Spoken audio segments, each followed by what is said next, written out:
Welcome to Chillin' 101. We hope this video helps. You'll begin by making sure both WhatsApp and your phone's biometric system are current because mismatched versions cause failures.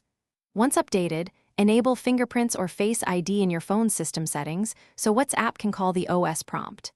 Then open WhatsApp, go to Settings, Account, Privacy, and find Screen Lock or Fingerprint Lock. Tap to switch it on. The app hands biometric verification to the phone for security, which is why the OS level step is mandatory before proceeding. Once the lock is enabled, configure how it behaves. Choose the automatic lock delay, pick immediately for highest security or a short delay if you want convenience. While here, decide if message previews should appear on your phone's lock screen.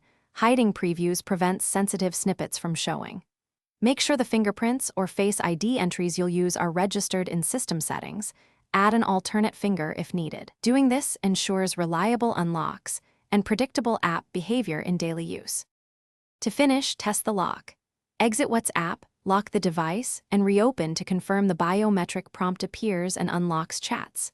If the phone fails to recognize you, clean the sensor, remove and re-register the fingerprint or Face ID, and confirm WhatsApp has biometric permission in system privacy settings. If problems persist, set the auto lock to a different interval or clear app cache. As a last resort, reinstall WhatsApp, but back up your chats first so nothing is lost. Thanks for watching. Consider subscribing if we helped you.